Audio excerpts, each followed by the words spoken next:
நம்ம தொடர்ந்து எஸ்ஐஆர் பற்றியான அப்டேட் தகவல்களை எல்லாம் பார்த்துட்டு இருக்கோம். இன்னைக்கு வந்திருக்கக்கூடிய சில முக்கியமான அறிவிப்பை நம்ம ஒரு தொகுப்பாக பார்க்கலாம். நேற்று நம்ம ஒரு வீடியோ போட்டிருந்தோம். அதில் நிறைய பேர் ஒரு டவுட் கேட்டிருந்தீங்க. அதாவது பார்த்தீங்கன்னா, யாரெல்லாம் ஆவணம் கொடுக்கணுமோ அவங்களெல்லாம் என்ன பண்ணிட்டாங்க, ஒரு லிஸ்ட் போட்டாங்க. 10 லட்சம் பேர் அதில் வந்திருக்காங்க.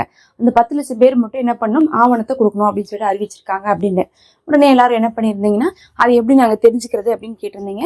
இதுவரையுமே பார்த்தீங்கன்னா, அந்த ஆவணத்துடைய அந்த 10 லட்சம் பேர்த்த கண்டுபிடிக்கக்கூடிய ஆன்லைனுடைய மெத்தடை அவங்க சொல்லலை. அதுக்கு பதில் அவங்க என்ன சொல்கிறாங்கன்னா, நாங்கள் நேரடியாக பிஎல்ஓட்ட கொடுத்துருவோம், அவங்க என்ன பண்ணியிருப்பாங்கன்னா உங்களுக்கு லெட்டராக போடுவாங்க அப்படின்னு சொல்கிறாங்க.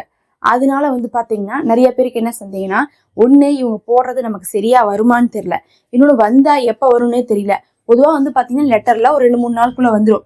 நமக்கு எல்லாமே தமிழ்நாட்டுக்குள்ள தானே இருக்கு. கண்டிப்பாக உங்களுக்கு அந்தந்த ஏரியாவில் இருக்கிறவங்க போடுறதுனால என்ன ஆகும்னா, உங்கள் ஊரில் இருக்கக்கூடிய பிஎல்ஓக்கள் போடும்போது உங்களுக்கு அது என்ன ஆயிரும், ஒரு நாள் 2 நாளில் கூட வந்துடும், ரொம்ப லேட் ஆகாது. அதே சமயத்தில் சிலருக்கு என்ன டவுட்டுன்னு பார்த்தீங்கன்னா, நான் அதில் கொடுத்துருக்கக்கூடிய அட்ரஸ்லேயே இப்போ இல்லை, அது எப்பயோ கொடுத்த அட்ரஸ்ஸு, அதில் அனுப்பிச்சு விட்டு எனக்கு எப்படி இருந்தாலும் வராது அப்படிங்கிறாங்க. அது ஒரு நியாயமான ஒரு டவுட்டு தான்.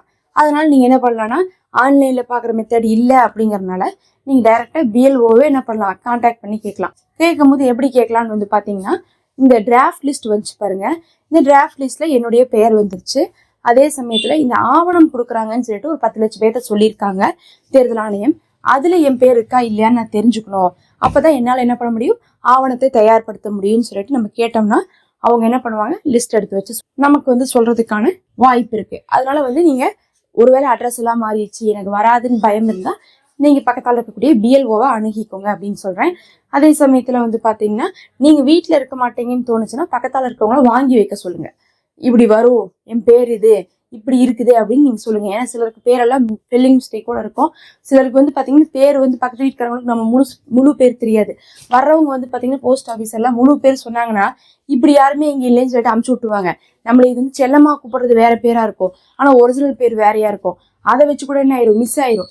அதனால நீங்கள் பக்கத்தால் யார்ட்டையாவது சொல்லி வைக்கணும்னா இந்த பேரில் வரும் அப்படிங்கிறத சொல்லி வைங்க. வந்துச்சுன்னா வாங்கி வைங்க, ஃபோன் பண்ணுங்கன்னு சொல்லிட்டு சொல்லுங்கள். அதே மாதிரி எங்களால் முடியாது, அட்ரஸே மாறி இருக்குன்னா நீங்களே போய் ஆஃபீஸர்கிட்ட கேளுங்க. இதுக்கு நடுவில் அந்த ஆன்லைனில் லிஸ்ட் வந்தால் நான் என்ன பண்ணுறேன், உங்களுக்கு கண்டிப்பாக போடுறேன். ஏன்னா எங்கள் குடும்பத்திலே பார்த்தீங்கன்னா, எங்கள் வீட்டிலேயே ஒரு 2 பேர்த்துக்கு சந்தேகம் இருக்குது. ஒரு 3-4 பேர்த்துக்கு எப்படி இருக்குன்னா கரெக்டாக இருக்குது, நம்ம கரெக்டாக கொடுத்துட்டோம் 2002 தகவல் அப்படின்னு சொல்லிட்டு தோணுது. ஆனால் ஒரு 2 பேர்த்துக்கு ஒரு சந்தேகமாக இருக்குது. யாரெல்லாம் அவங்க அப்பாவுடைய தகவலை 2002 கரெக்டாக கொடுத்தாங்களோ, இல்லை அவங்களுடைய தகவலை கரெக்டாக கொடுத்தாங்களோ அவங்க கவலைப்பட தேவையில்லை. ஆனால் அப்பாவை தவிர அம்மாவை தவிர வேற யாரையாவது நம்ம போட்டிருக்கோம் அப்படின்னா நமக்கு ஒரு சந்தேகம் வந்துடும். அதனால பார்த்தீங்கன்னா இந்த கணவர் இதெல்லாம் கொடுக்கலாமா அப்படிங்கிறதே ஒரு கேள்விதான். கொடுத்து போட்டாலும் அவர்களுக்கு ஆவணம் வாங்குவாங்களா வாங்க மாட்டாங்களான்னு இன்னும் நமக்கு தெரியாம தான் இருந்துட்டு இருக்குது. அதெல்லாம் கிளியரா சொல்லல. அதனாலதான் பார்த்தீங்கன்னா ஒரு 2 பேர்த்துக்கு சந்தேகமா இருந்துட்டு இருக்கு எங்களுக்கே, ஆவணம் வாங்குவாங்களா வாங்க மாட்டாங்களான்னு சொல்லிட்டு. அதை தெரிஞ்சுக்க முடியாம தான் நாங்களும் இருந்துட்டு இருக்கோம். பார்க்கலாம், லெட்டர் வருதான்னு பார்க்கலாம், இல்லாட்டினா என்ன பண்ணலாம், பிஎல்ஓவை கான்டாக்ட் பண்ணிக்கலாம்னு சொல்லிட்டு நாங்கள் வெயிட் பண்ணிட்டு இருக்கோம். 2-3 நாள் விடுவோம், விட்டாதான் என்ன பண்ணுவாங்க இவங்க போடுவாங்கன்னு சொல்லிட்டு. இப்போ பார்த்தீங்கன்னா இந்த வாரம் விட்டோம்னா, இந்த ஞாயிற்றுக்கிழமையெல்லாம் விட்டோம்னா இந்த ஒரு வாரத்துக்குள்ள என்ன பண்ணலாம், ட்ரை பண்ணிக்கலாம். திங்கக்கிழமையிலேருந்து ட்ரை பண்ணோம்னா என்ன பண்ணலாம், ஒரு 3-4 நாள் விட்டு போட்டு நம்ம ட்ரை பண்ணி பார்த்தோம்னா நமக்கு என்ன பண்ணிடும், அது எப்படி கிடச்சிருங்கிறதுனால நாங்களும் அப்படிதான் வெயிட் பண்ணிட்டு இருக்கோம். அதனால இந்த மாதிரி நீங்கள் பண்ணுங்க. அடுத்தது பார்த்தீங்கன்னா, இந்த முகாம்லாம் பார்த்தீங்கன்னா சனி ஞாயிறுலாம் நல்லா நடந்துட்டு இருக்குது. எப்படி நடந்துட்டு இருக்குன்னு பார்த்தீங்கன்னா, யாரெல்லாம் இந்த டிராஃப்ட் லிஸ்ட்ல பேர் வராமல் ரிஜெக்ட் ஆனாங்களோ அவங்களும், இதுவரையும் யார் ஓட்டே வாங்காமல் வச்சிருந்தாங்களோ அவங்களும், யாரெல்லாம் இப்போ 18 வயசு வரப்போறாங்களோ அவங்களும் 3 பேருமே இப்போ என்ன பண்ணியிருக்காங்க, ஃபார்ம் 6 வாங்கி அது மூலமா என்ன பண்ணியிருக்காங்க, தங்களை இணைத்து கொண்டிருக்காங்க. அவங்களும் எஸ்ஐஆர் 2026 ஒரு ஆளா வந்துருவாங்க. அதே மாதிரி ஃபார்ம் 7 கொடுத்து சிலர் என்ன பண்ணியிருக்காங்கன்னா, என்னோடது 2 தொகுதியில் இருக்குன்னு சொல்லிட்டு டிலீட் பண்ணிட்டு வந்திருக்காங்க. சிலர் என்ன பண்ணியிருக்காங்கன்னா ஃபார்ம் 8 கொடுத்து சேஞ்சஸ் பண்ணிட்டு வந்திருக்காங்க. நேமு, அட்ரஸ், ஃபோன் நம்பர் எல்லாமே சேஞ்ச் பண்ணிக்கலாம் ஃபார்ம் 8 கொடுத்தா. இப்போ அந்த ஃபார்ம் 8 கொடுத்து என்ன பண்ணியிருக்காங்க, அவங்க எல்லாத்தையும் சேஞ்ச் பண்ணிட்டு வந்திருக்காங்க சனி ஞாயிறுல. நீங்களும் இதை செய்யாமல் இருந்தால் என்ன பண்ணலாம், அடுத்த வாரம் சனி ஞாயிறு செஞ்சுக்கோங்க. ஏன்னா 2 வாரம் தொடர்ச்சியாக சனி ஞாயிறுல இந்த முகாம்கள்லாம் நடக்குது, போய் செஞ்சுக்கலாம். அது இல்லாமல் நடுவுலையும் நம்ம என்ன பண்ணிக்கலாம், ஆன்லைனில் செஞ்சுக்கலாம். ஆன்லைனில் செஞ்சாலும் ரொம்ப ஈஸி தான், எதுவும் செலவெல்லாம் இல்லை. வீட்டிலேயே உட்காந்து என்ன பண்ணிக்கலாம், செஞ்சுக்கலாம். உங்களுக்கு ஃபார்ம் தான் எனக்கு செய்கிறது ஈஸியாக இருக்கும், புரியும் அப்படின்னா ஃபார்ம் வாங்கிக்கோங்க. பிஎல்ஓட்ட போனீங்கன்னா அவங்களே ஃபார்ம் வச்சுருப்பாங்க, எப்போ வேணால் வாங்கிக்கலாம். வாங்கிட்டு கொடுத்துருங்க. கிட்டத்தட்ட பார்த்தீங்கன்னா இந்த ஜனவரி 18 இருக்குல்ல, 18க்கு பின்னாடி நம்ம என்ன பண்ண வேண்டியது இருக்கும், ஆவணம் கொடுக்க வேண்டியது இருக்கும். ஜனவரி 18 வரையும் என்ன பண்ண வேண்டியது இருக்கும்னு பார்த்தீங்கன்னா நம்ம ஃபார்ம் கொடுக்க வேண்டியது இருக்கும். அப்போ ஃபார்ம் 6, ஃபார்ம் 7, ஃபார்ம் 8 எல்லாத்தையும் ஜனவரி 18க்கு முன்னாடி கொடுத்துருங்க. அதுக்கப்புறம் ஆவணம் கொடுக்க வேண்டியது ஜனவரி 18க்கு அப்புறம் கொடுங்க. ஆவணத்தை கொஞ்சம் ஸ்பீடாக கொடுத்துருங்க. 18க்கு அப்புறம் கொடுத்தாலும் சரி, சீக்கிரமாக கொடுங்க. ஏன் கொடுங்கன்னு சொல்கிறோம்னா, பொதுவாக ஆவணம் அப்படிங்கிறது வந்து பார்த்தீங்கன்னா 10 லட்சம் பேருக்கு தான் வாங்குறாங்க. இப்போ புதுசாக ஓட்டுற அப்ளை பண்ணுறாங்கல்ல, அதெல்லாம் பார்த்தீங்கன்னா லட்சக்கணக்கான பேர் இருப்பாங்க. அதனால வந்து பார்த்தீங்கன்னா அவங்க ஒரு பெரிய டைம் கொடுத்துருக்காங்க, 1 மாதம் டைம் கொடுத்துருக்காங்க. இதே நமக்கெல்லாம் வந்து பார்த்தீங்கன்னா இந்த ஒருவேளை ஆவணம் வாங்குறவங்களா இருந்தால் 10 லட்சம் பேர் அப்படிங்கிறதுனால நிறைய டைம்லாம் கொடுக்கணும்னு அவசியமே கிடையாது. ஒரு 10 நாள் 15 நாள் கொடுப்பாங்க. அதுக்குள்ளேயே என்ன பண்ணணும், நம்ம ஆவணத்தை கொடுத்துடணும். ஆவணத்தில் கொடுத்தா மட்டும்தான் நம்ம கடைசியாக பேர் வரும். இல்லாட்டினா என்ன ஆயிரும், ரிஜெக்ட் ஆகிட்டு மறுபடியும் நம்ம புது ஃபார்ம் கொடுக்க மாதிரி போயிடும். அதனால வந்து பார்த்தீங்கன்னா இப்போதைக்கு டிராஃப்ட் லிஸ்ட்டில் பேர் வந்தவங்க ஆவணம் கொடுக்கணுமா இல்லையாங்கிறத தெரிஞ்சுட்டு நம்ம அதை கொடுக்குறது அவசியம். இப்போதைக்கு வீட்டில் தான் வரும் லெட்டர் மாதிரி. நமக்கு வேணும்னா பிஎல்ஓட்ட கான்டாக்ட் பண்ணி கேட்கலாம். ஆன்லைனில் பார்க்குற மெத்தட் இல்லை அப்படிங்கிறத தெரிஞ்சுக்கோங்க. அடுத்து வந்து பார்த்தீங்கன்னா ஒரு சிலர் வந்து சில டவுட் கேட்டிருந்தீங்க ஆவணம் கொடுக்கறது பற்றி. என்னன்னா கம்யூனிட்டி சர்டிஃபிகேட் கொடுக்கலாமான்னு கேட்டிருந்தீங்க.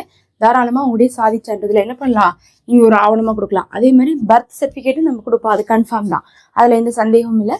இதே வந்து பெற்றோர்களுக்கு பர்த் சர்டிஃபிகேட்லாம் இருக்கிறக்கு வாய்ப்பே கிடையாது. அவங்களுக்குலாம் நம்ம என்ன பண்ணலான்னு வந்து பார்த்தீங்கன்னா இந்த மாதிரி கம்யூனிட்டி சர்டிஃபிகேட்டு, இல்லை அவங்களுக்கு ஏதோ ஒரு விதத்தில் பாஸ்போர்ட் இருந்துச்சுன்னா பாஸ்போர்ட்டு. நேற்று கூட ஒருத்தவங்க கேட்டிருந்தாங்க, எங்கள் அம்மா வந்து பார்த்தீங்கன்னா உம்ரா போயிட்டு வந்தாங்க சிஸ்டர், அந்த பாஸ்போர்ட் இருக்குது அதவே யூஸ் பண்ணலாமல் கேட்டிருந்தாங்க. நம்ம சொன்னோம் ரினியூ பண்ணி வச்சுருந்தீங்கன்னா யூஸ் பண்ணுங்கன்றோம். ஏன்னா பாஸ்போர்ட்டுக்கு 10 வருஷத்துக்கு ஒரு தடவை ரினியூவல் பீரியட்னு இருக்குது. எப்படி நம்ம வந்து பார்த்தீங்கன்னா லைசன்ஸுக்கு வந்து பார்த்தீங்கன்னா ரினியூ பண்ணுமோ, எல்லாத்தையுமே என்ன பண்ணுவோம், ரினியூ பண்ணுவோம். ஒரு 5 வருஷத்துக்கு ஒரு தடவை, 10 வருஷத்துக்கு ஒரு தடவை, 3 வருஷத்துக்கு ஒரு தடவைன்னு சொல்லிட்டு இருக்கும். அது மாதிரி ரினியூ பண்ணோம். அந்த மாதிரி பாஸ்போர்ட்டுக்கு 10 வருஷத்துக்கு ஒரு தடவை ரினியூ பண்ணோம். அதை மட்டும் நீங்கள் ரினியூ பண்ணியிருந்தா ஓகே. ஏன்னா வந்து அது ஒரு ஆதாரமாக எடுத்துக்கும் போது எல்லாத்துக்குமே ஒரு நம்பர் இருக்கும். இப்படி ஆதார் கார்டுக்கு ஒரு நம்பர் இருக்கும், அதே மாதிரி வந்து ஓட்டர் ஐடிக்கு ஒரு நம்பர் இருக்கும், அது மாதிரி பாஸ்போர்ட்டுக்கு ஒன்று இருக்கும் இல்லை, அதை போட்டு பார்ப்பாங்க. போட்டு பார்த்தா எந்த இன்ஃபர்மேஷனும் வராது. இது வந்து ஆக்டிவாக இல்லை, இது வந்து ரினியூ பண்ணலன்னு காமிச்சிடும். உடனே அதை அவங்க என்ன பண்ண மாட்டாங்க, எடுத்துக்க மாட்டாங்க ஆதாரமாக. அதனால நான் என்ன சொல்கிறேன்னா, ரினியூ பண்ணியிருந்தா நீங்கள் இருக்கிற பாஸ்போர்ட்டே கொடுத்துக்கோங்க. நிறைய பேர் வந்து பார்த்தீங்கன்னா முஸ்லீம்லாம் வந்து ஹஜ் உம்ரா போகிறனால கண்டிப்பாக வாங்கியிருப்பாங்க. மற்றபடி எல்லாரும் வெளிநாட்டுக்கு போவாங்க, வெளிநாட்டில் வேலை செய்வாங்கன்னு நான் சொல்லலை.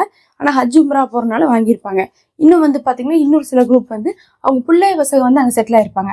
அதனால எப்பயாவது என்ன பண்ணியிருப்பாங்க, ஒரு தடவையாவது வந்து போயிட்டு வந்திருப்பாங்க. அவங்க பிள்ளை பசங்க என்ன பண்ணியிருப்பாங்க, ஃபேமிலியோடு செட்டில் ஆயிருந்தாங்கன்னு கூப்பிட்டுருப்பாங்க. அப்படி போயிட்டு வந்து உங்கள்கிட்ட என்ன இருக்கும், கண்டிப்பாக வந்து பாஸ்போர்ட் இருக்கும். அதை ரினியூ பண்ணி கூட நீங்கள் என்ன பண்ணலாம், ஆவணமாக கொடுத்துக்கலாம். இது உங்களுக்கு யூஸ்ஃபுல்லாக இருக்கும்னு நினைக்கிறேன். மறக்காமல் சப்ஸ்கிரைப் பண்ணிக்கோங்க. நம்ம சேனலில் மெம்பர்ஷிப் இருக்குது, அதில் ஜாயின் பண்ணிட்டீங்கன்னா அது எங்களுக்கு ரொம்ப உதவியாக இருக்கும்.